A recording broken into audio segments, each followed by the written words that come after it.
In today's episode of the Motorhome Matt Podcast, we meet the man behind the brand We Buy Any Motorcaravan.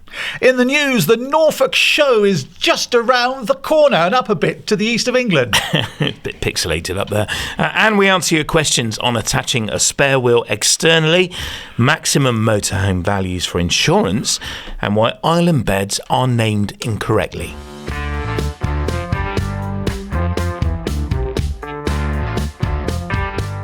Welcome to the Motorhome Matt Podcast. I'm Keith Gooden. And I'm Motorhome Matt. Industry insights, expert advice for the world of motorhomes, caravans and campervans. It's brought to you by thatleisureshop.com and sponsored by Ripe. Now remember, please do follow on your favourite podcast app, or if you're watching on YouTube, click subscribe and the little bell. If you've ever tried to sort mobile data before heading abroad, you'll know the pain of trawling websites, comparing SIM cards, and trying to work out which one actually works in the countries you're going to.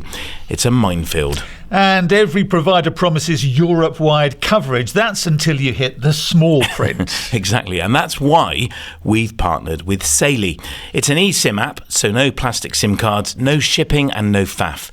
You just download it, choose your destination or a multi-country plan, and within minutes, your phone's ready to go. Data sorted. So no more second guessing which SIM will actually work when you need it. None of that. It works in over 190 countries and you can top it up as you go. Plus, it includes web protection, which helps keep things secure when you're on campsite Wi-Fi or public hotspots. All right, where do I get it? Just head to saily.com/motorhome Matt or search Saily, that's SAILY, in the App Store. Use the code Motorhome Matt at the checkout for 15% off your first plan. And honestly, it takes all the guesswork out of staying connected abroad. Let's talk about an upcoming show then, shall we, Matt? The Norfolk Motorhome and Campervan Show. When and where is it on? It is the 18th to the 20th of July at the Norfolk Showground, another of the Warner's shows. Fantastic amount of dealers going to this, hundreds of motorhomes and campervans for sale, new and used. And if this show is like any of the others, there'll be some massive screen price discounts. So a great time to go and discover the layout that works for you and save thousands. I mean, some of the discounts have been 20 or 30 grand off brand new. It's incredible. Lots of thousands and thousands on used as well. Yeah, and if you're travelling, make sure you put your RDS on, your radio data system. A little story about that, about BBC Radio Norfolk. Go on. They had a new jingle package, and it was BBC Radio Norfolk Travel. But the RDS switches you between whatever BBC station you are listening to. Could be Radio 2 or Radio 1, Radio 3. But what happens is when a local radio station does travel and traffic, it will switch to that from your national station or even another local station. But because it was a new jingle package, they didn't really time it right, and there's a delay with the RDS switch, okay, just a couple of seconds. So BBC Radio Norfolk Travel was a couple of seconds wrong and came out something travel. No nor. So I've also got a funny story about Norfolk. It was our pub quiz team name, Norfolk Enchants. Get it? Norfolk. Anyway, also at the show... We don't want to fill that box in on the podcast. We're keeping it clean. So also at the show, there are the hundreds of traders that you're used to seeing, including That Leisure Shop. We'll be there with a range of outdoor furniture and accessories. There are loads of traders that go to these shows. And the Advice Centre. And there's lots of new speakers at the Advice Centre at this show. I'm not there in person because it's Mrs. Motorhome Matt's birthday. So we're away on holiday, but you will find lots of speakers that you haven't seen in the Advice Centre before. Lots of art and craft and painting advice, which is going to be one to go and see and one to watch. So the shows are great fun. Thousands of people go to them. 85 quid for 4 nights camping. You can arrive from Thursday, go home Monday, and the show is open Friday, Saturday, Sunday, with entertainment every night, including the Thursday night. Live music. There was a comedian at the last show we were at who was super funny, but the quality of the evening entertainment is superb. So they are great value, and I can't commend them to you as a great weekend away. Chance to meet up with new friends that you've not even met yet, and old friends that perhaps you've known for years. If you're listening to the podcast a few podcasts ago, we did a lot on toilets, and Matt, of course, is desperately trying to get booked on for the entertainment. Matt Sims and his talking toilet. How's it going? How's the act going? Terrible. I would use a different word. It means the same, slightly less syllables. But you can find out about all the Warners shows. Just head to mhmp.info/Warners, where there is a discount code for your day ticket price. So you can just go for the day at a lower cost as well. It's the Motorhome Matt Podcast with me, Keith Gooden. And me, Motorhome Matt. And is brought to you with thatleisureshop.com and sponsored by Ripe. Now, this week we're going behind the scenes of the motorhome buying industry. Can you explain, Matt? Yeah, we met up with Shane Malpass. Shane came into the studio. Now, Shane has owned a very established business for some time called We Buy Any Motorcaravan. And I've been trying to catch up with Shane for months. But like me, he's a very busy guy. And I wanted to know more about his business and how it works, and what you, the consumer, can do to maximise the chances of getting the most for your motorhome if you're selling it. So Shane came in and we had a really, really good chat and a real insight into how his business works. Shane, welcome to the podcast. It's great to have you here at last. Thank you very much for having me on. It's a pleasure. It's been a while. Yes. But thank you for making the trip down. How long was your trip here? It wasn't too bad. It was about 2.25 hours. Okay. Well, thank you for coming in. It's great to have you here. So tell us, you own the business We Buy Any Motorcaravan. Yep. Why is it not We Buy Any Motorhome? Because it wasn't available. It was just the next best thing. It's the official name for a motorhome. Well, it is the DVLA term. You're quite right. Exactly. And it is motorhomes you deal in. Yes. Okay. You also own an auction business, CMS Auctions. Yes. Caravan Motorhome Sales auctions. Sales auctions. Okay. We'll talk about all this in a minute. I'm really excited to unpick some of this with you. But you've been in the motorhome industry since you were 5. That's right. Yes. How's that? So my dad used to work for a big company that was local. Basically, I just used to go into work with my dad when I was at that age. Okay. And every Saturday morning, at least on a Saturday morning, that's where I spent all my youth, really. And your dad worked at Don Amot's, I understand. That's right, yeah, back in the day, yeah. So you used to go in giving out leaflets? I did. I went to the NEC. Yeah, I mean, obviously, apart from going into the dealership when I was young, I used to go to the shows, to the NEC. I can always remember doing demos on beds, on new style beds in the motorhomes there, and even going to Earls Court, which is... When did Earls Court finish? Oh, gosh, that was years ago. Yeah, long time ago. I can't remember. A long time ago. And that was on for weeks as well, wasn't it, that show? They were long shows. I don't think people remember or realise that they were 2 weeks. 3 or 4 weeks long? 2-3 weeks straight. Yeah, it was ridiculous. I mean, the shows now are long, 6 days. Mm-hmm. So you've been around motorhomes for a long time. Yep. And then you set up a motorhome business of your own. Yeah, so that was in 2007, end of 2007. So at the time... it was just before, obviously, the recession hit, so fantastic timing. Yeah. At this time, Amots were desperate for stock. My dad was sales manager there. So me and him went out on the road to basically buy stock. And that was how it started. So this is how We Buy Any Motorcaravan works. So you go and buy people's motorhomes from them off their drive. Yep. And then you sell them into the trade. Yes. So I'm intrigued by this. You've basically got to manage 2 margins. You've got your margin, where you then sell into the dealer who wants to make a margin as well. Yep. In the trade, don't we call that stealing them? Maybe. Or nicking them. So buying them cheap. Yeah. And is it the case that then someone rings you and says, Shane, or to one of your team, we want to sell our motorhome, will you give me a value? They get a value on your website. Is it that classic We Buy Any car model? And I've been there, done this. You turn up and, there's a damage on that wing. The habitation door's got a dent. There's a scratch on the window. You've not got the spare key. We might have some damp in the rear corner. Yeah, that 30 grand is now 12. Is that your model? No, well... I am throwing you under the bus. No, it's fine. So there's a yes and a no to that answer. I think if anybody goes out and buys something, they expect it to be exactly how it's described. Of course. So we put a lot of focus on with the customers, like, can you please tell us everything, because we will value it exactly how you describe it. Okay.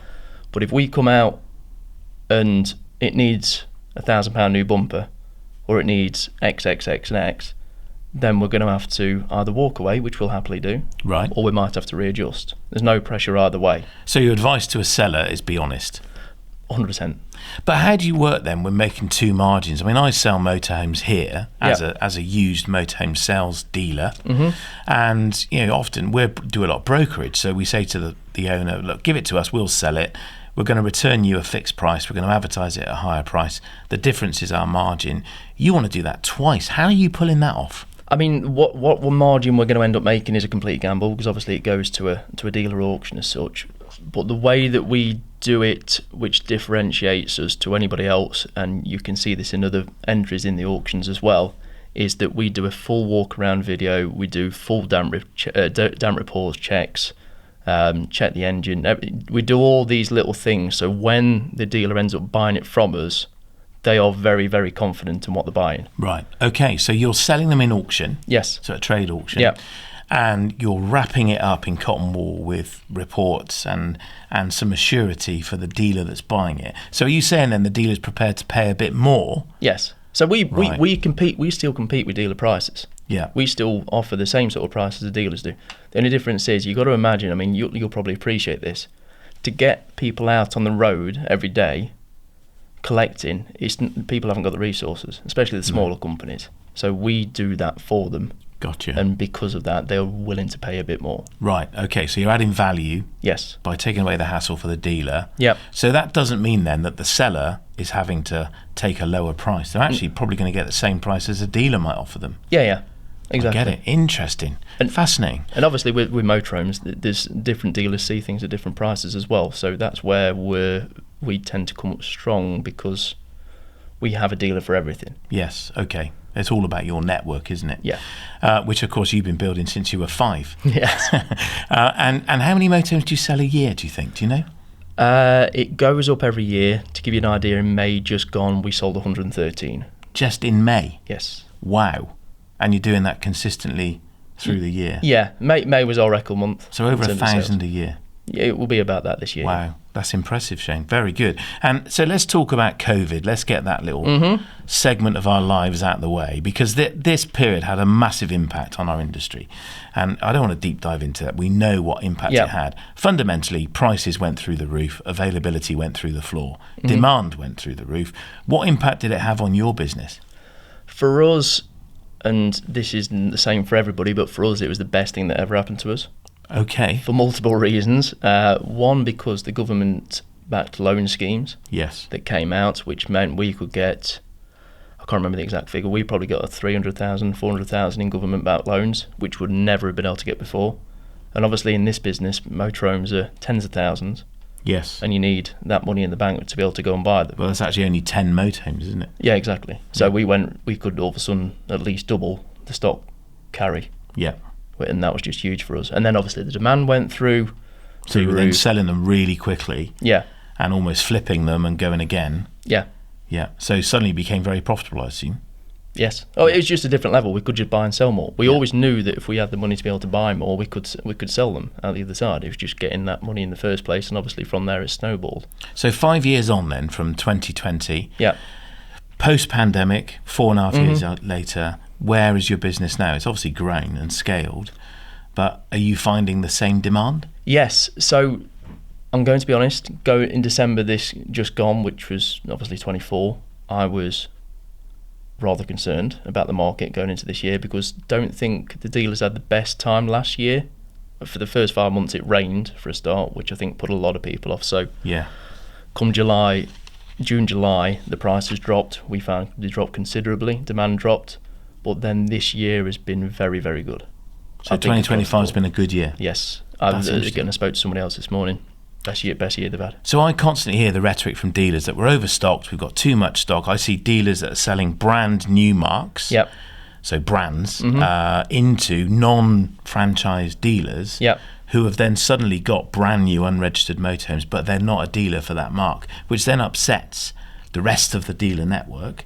But you're saying you're still busy, so dealers are obviously going out and buying motorhomes somewhere. Yeah, exactly. So there is a little caveat to that. So I guess the people the used dealers are the ones that are having a good time. Right. I'm not too sure on the new dealers because of the stock that they've got hanging over them. Yes. From a manufacturer's point of view. And is there a sweet point on price that you see selling really well?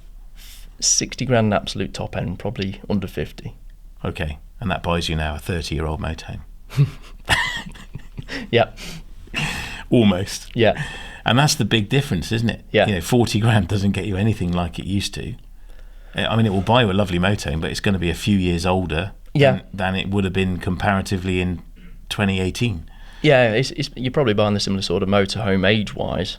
A 2012, for example, which was at 40 grand, let's say, in 2019. Yeah. It's probably 40 grand for a 2012 in 2019, you'd have been paying 40 grand. Yeah. You're probably still paying the same for that now. Yes. 6 years later. Yeah, 6 years later. It's incredible, isn't it? So on that then, depreciation we know is back. Yes. And this is a fact that many private owners that are looking to sell just don't want to admit. They don't want to acknowledge it. And I've had so many conversations where I've been trying to value a motorhome for someone, and they said, well, we paid 88 grand for it 18 months ago.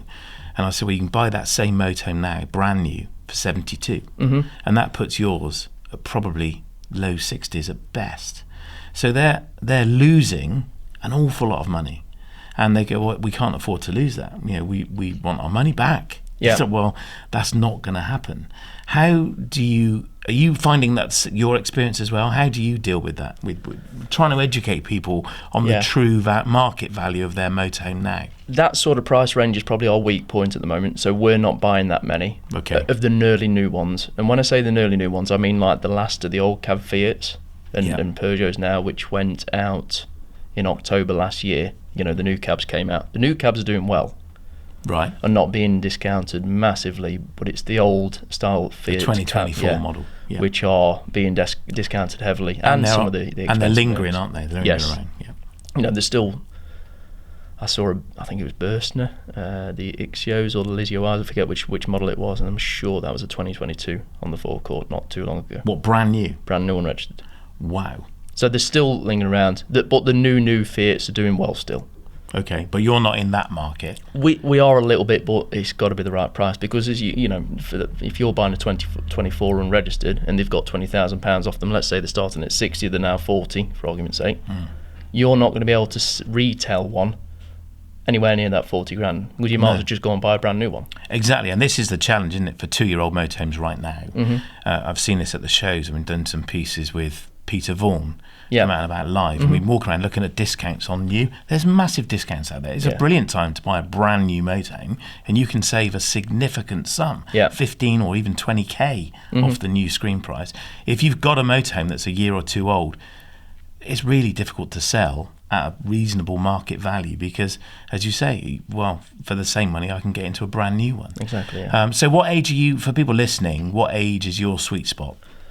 We probably do anything from around 2002 up to pretty much brand new. But at the moment, the 2-year-old stuff is probably a little bit more of a struggle, which is completely understood because of what the customers got into. For the reasons we've cited. Having said that, the values on the new are still going up.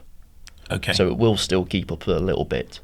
So many years ago, some people might remember the book Glass's Guide. And it was a book that we would all thumb through. Every 3 months a new one came out, didn't it? I had a drawer full of them. I've still got them. Have you? Yeah, we've still got a great big drawer. Why do we keep them? I don't know. I've got one set on my desk. I think it's from late 80s maybe. It would probably be quite funny to look at now. Oh yeah. And look at wow, 18 grand brand new. Yeah. But they disappeared. Yeah. And there's a new price book come out recently, isn't there, for caravans? Yes. For the trade. But there isn't really a motorhome price book anymore that I'm aware of. No, I think the same people who've done the caravan one might have done a motorhome one. Have they? Right, okay. I've not had a look at it. Don't know how good it is. But my point is, how do you value a motorhome now, given that there's no price guidebook anymore for motorhomes? I think to work it back, half the reason that Glass's Guide pulled out of the market, I believe, is because they just couldn't track the prices quick enough. During COVID, when the price was going up and up and up, they were too scared to put the prices up to match, which meant they were too far out of value. Of reality. Yeah, exactly. So you couldn't rely on the book anyway. All of us, every dealer in the country just struggled to keep up with the prices during 2020. Exactly, yeah. It was insane. And understand, from Glass's Guide, if you're offering these prices, you need to give the the dealer confidence that those prices are right. And Yeah. if you're saying, okay, well, these have gone up another 15 grand this month, Yeah. or this quarter, because they tend to be quarterly, This don't book's they? worthless. Yeah, they're not going to put it up because they're too scared that they But might since come they've back not down come back into the market, there's some stability coming in slowly. again. I wonder Yeah. if they'll reappear. I don't know. I don't know if the motorhome or the leisure industry is just not big enough for them. When you're Okay. considering that, and there was somebody told me last year that they were aiming for 2 million new car registers last year. Okay. And how many motorhomes is there? 12,000? Maybe 15,000. 15,000. I'm not sure. Yeah. You know what I mean? That It's kind of not number. No, different scale, isn't it's it? not really a priority. Different scale. So how then do you value a motorhome? Ours is a lot off the data of what we sold, because we know exactly what the last 2 or 3 Yeah. that have just sold for, and obviously what they're online for. So what other people are advertising them for? Yeah, there's a couple of good apps that sit on Auto Trader now, which will obviously also tell you how long they've been on for, Yeah. which are really handy. And then it's about educating the seller on the true value of the motorhome. Yes, And how does that go? depends. It can. It's just about education and just explaining.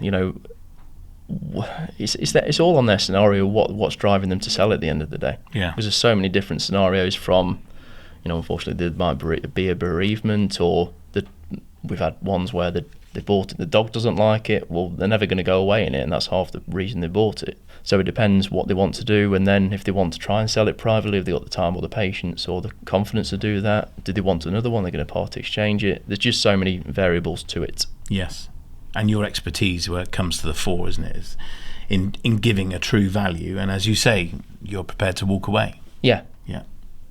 And are you finding people are being very unrealistic about their values at the moment? Yes, can be, but it's because if they bought them last year before, the prices were so high. Yeah. I mean, there's one that I looked at a few weeks ago. I think it was a Swift Escape of some sort. I think they paid £57,000 for it. They are now online at dealers' forecourts for 45 grand. Yeah. And you're telling them we need to be in the 30s for this. And it's a hard swallow to drop 20 grand off in the space of a year, 18 months. I've had lots of conversations where people say, oh, well, I'll just keep it then. I mean, we've got one here today. It's Yes. an Adria Coral. You were here when the chap rang.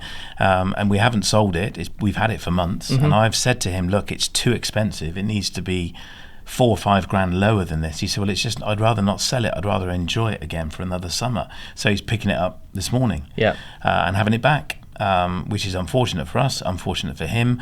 But I get his viewpoint. He probably paid too much for it when he bought it 18 months ago. And then there's the viewpoint. It's like if you've probably gone down the route of trying to sell it, you're probably not using it anyway. And then it's working out, let's say it's £40,000 that you bought it for, and you've offered 35, for example, and you still want that 40. You're going to lose more than that just by keeping it for the summer and potentially not using it. By the time you've MOT'd it, you've habitation serviced it, you've done the mechanical service, potentially on storage, insurance. You might be a couple of grand into it then, plus depreciation. Well, that £35,000 bid might not have been that bad after all. it might end up being 32 by the end of the year. And that's something that listeners need to be aware of, isn't it? Yeah. Depreciation is back. Yes, it's real. 100%. And it's very much here again. So you said earlier to me that we're in this new normal. Just quickly on pricing, we've kind of got an insight into where we are with nearly new and new. Do you think prices are stabilising? Is the bubble still in play and gonna burst? Are they going to go up again? What's your view? It depends what you call a bubble. I mean, obviously you had the COVID bubble where everything went up, and I do believe they come back down again. I think this is the norm. As I think we touched on briefly before the show, that COVID did introduce so many more people into the market. Yeah. And I think they're here to stay. So I think this is the norm. Obviously prices are going to go down a bit towards the end of the year. Yeah. And then they tend to rise a little bit into the new year again. Yes. I want to ask you as well, when is the best time to sell? Depends on circumstance. If you don't want it on the drive, if you might have lost your partner, it could be anything like that, then that's now. If you are willing to sit on it, then probably spring into the summer. Okay. But again, you've still got those costs of servicing, MOT, insurance and everything like that. So you're still spending a couple of grand just on keeping it until, maybe for another year just to be able to sell it and And in terms of buying That's all, one, no. you're going to buy one. If you buy one in October, you've bought it with someone else's summer in it. Yeah. So it's another year older, really, isn't it? Yeah. And is October a good time to buy or sell? October could be a good time to buy. Depends if you're going to use it over the winter. Yeah, okay. To sell, it probably is, because the prices are going to go down towards the end of the year. They're going to come up again, but you've still got that extra year's depreciation to it, Yeah. plus the cost of keeping it. Yeah, of course. Yeah, there's a lot to think about, isn't there? So what's your top tips then for people looking to sell a motorhome? What should they be doing to give it the best chance of getting your interest? I mean, you can see through fluffy cushions and pretty curtains. You don't care about any of that stuff. Like me, you're looking at the true value of the motorhome underneath it. But what tips would your best tips be to a seller looking to sell? I mean, whilst the fluffy cushions and everything do look good, I do like think it's yes, I do love a fluffy cushion. I think there is a place for them still, because obviously you are walking into something that somebody is spending a lot of money on, so it needs to look right, and that goes down to the to the bodywork, to everything. If the more you can get it right, the better, especially if it's a private sale. Yes. Because at the end of the day, it could be, let's say it's £40,000. That could be someone's pension pot. Yeah. That could be everything they've got. So it needs to look right. And then it's just down to price at the end after that. Yeah. It's only worth as much as somebody's willing to pay. Exactly. Yeah, and in that scenario, that's you. So it's I get it. So let's talk about a demographic that are buying motorhomes. During the pandemic, we saw the age, didn't we, drop? Yes. Where people were coming into the market who were much younger than the traditional audience that would buy a motorhome. Do you see that continuing? I think so. I mean, you may be able to speak more on this, where I don't think there's as many families buying motorhomes at the moment. I think they're renting them maybe, but maybe not buying them so much. Yeah. But there's a few dealers that I spoke to that have said that the age has dropped a little bit. And why are families not buying them? Too expensive? Probably. I can't think of many people that I know that could afford, if they got, say, 2 kids, they could afford 50 grand on a motorhome. Yeah. On the leases or anything like that. So what about finance? I mean, my experience of finance on motorhomes is we hardly ever do it. No. We have resources available to us, companies that can supply finance on a motorhome, but we hardly ever call upon them. No. Is that your experience? Yeah, I mean, I can only talk at it from a purchasing point of view, because we're buying them at the end of the life. But I'd probably say there's 1 in 15, 1 in 20 that we buy that've got finance on them. And bearing in mind, motorhome finance tends to have a long repayment line. It tends to be 10 years exactly, and nobody really keeps them 10 years. No, of course not. No, but that's just about getting the monthly down, isn't it? Yeah. So, given that the prices are going up, the demographic who've got that pension payout are disappearing. Properties are coming down in price, so people are not selling and making a fortune on the family home, and basically coming up with loads of cash. Do you think we're going to see more finance in our marketplace? I think it's becoming more of a norm in society generally. So I can't see why it wouldn't, but we're still not seeing many that have got finance. Because we don't see PCPs, do we, on motorhomes? I mean, why is that?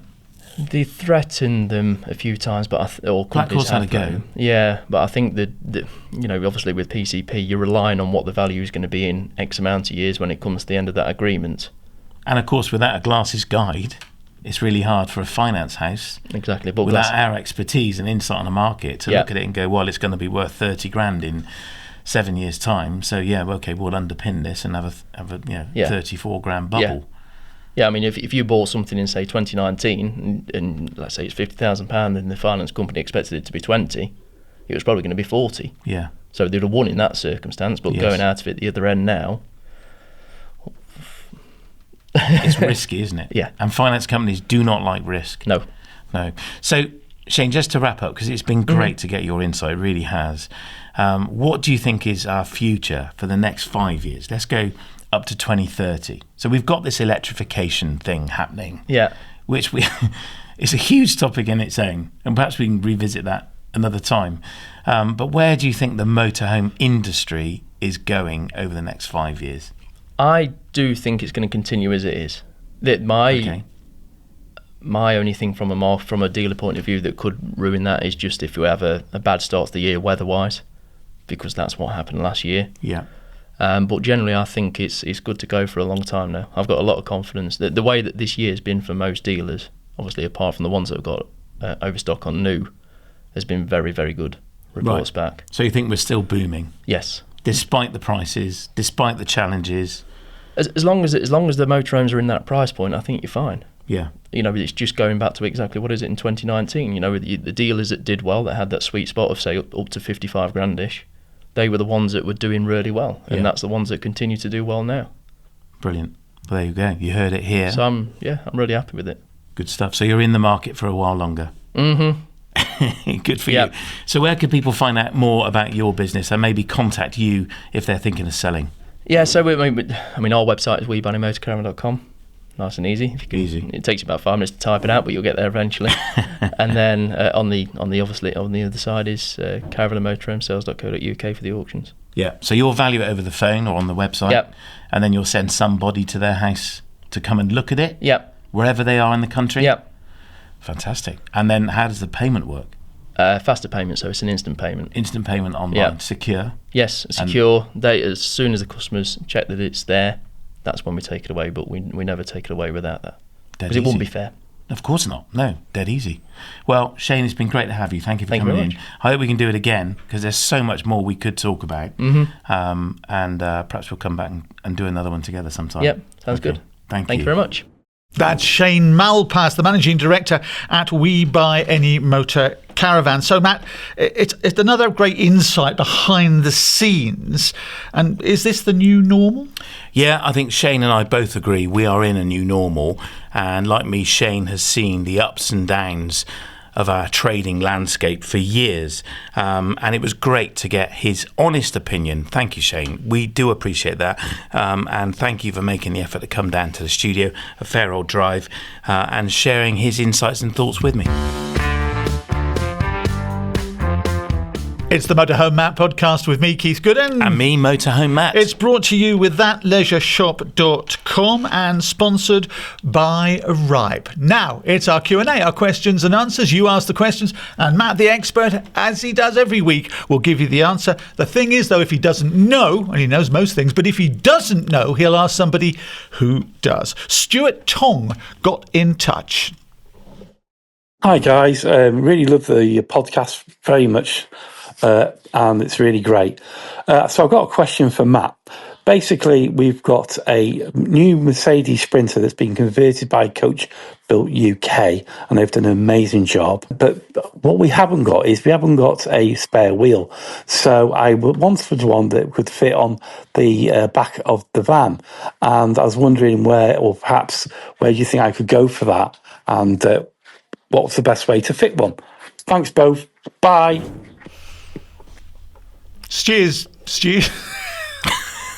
Cheers, Stuart. Much appreciated. Thanks for the kind words about the podcast. So his spare wheel, he hasn't got one. He wants one. Where does he fit it? Because I suppose the last thing you want is if you fit it yourself, is it coming off and bouncing down the motorway? Absolutely, and it's heavy. So you're right to ask the question.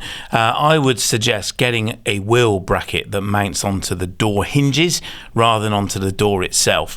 There's a company that sells them. You can Google this and find them. Williams. I've never bought from them, but they are a specialist in selling these hinged brackets. You open the bracket and that spins the wheel out, and then you can open the back door. Hinge and bracket. Remember them? Yeah, I do remember them. Do you remember them? That's you and me, apparently. We've got to be under about 50. Yeah, Maddie's got no idea. No, she's looking at me now. Shaking her head, going, "What are you talking about?" Stupid old git. So that's what I'd recommend.